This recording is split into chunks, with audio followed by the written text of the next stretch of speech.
Morning, my name is Alex Herrera from City of Hope. We'll be discussing our clinical trial evaluating brentuximab vedotin and nivolumab as consolidation after autologous stem cell transplant in patients with high-risk Hodgkin lymphoma.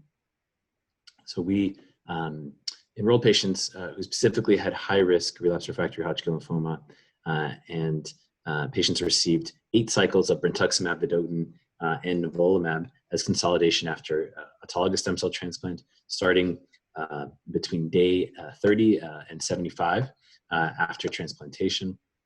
Patients received treatment every 21 days.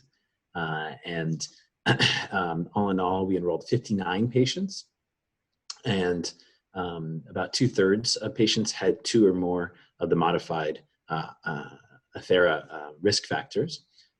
So it was a fairly high-risk population. And patients overall tolerated the 8 cycles of therapy fairly well. There weren't any unexpected toxicities.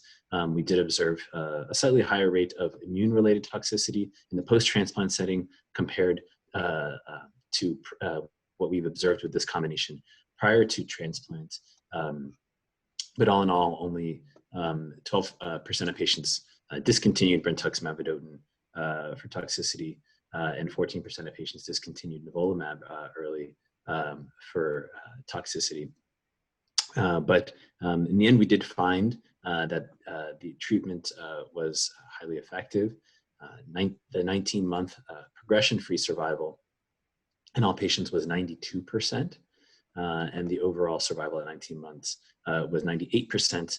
There were only 3 patients out of the 59 who had relapsed by 19 months after the initiation of treatment.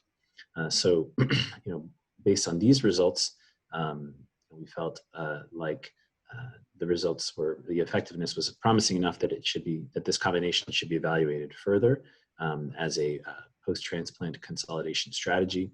And the treatment was well tolerated overall. One interesting thing about our study is that we did enroll patients who had received prior brentuximab vedotin or nivolumab as long as they weren't resistant to that treatment.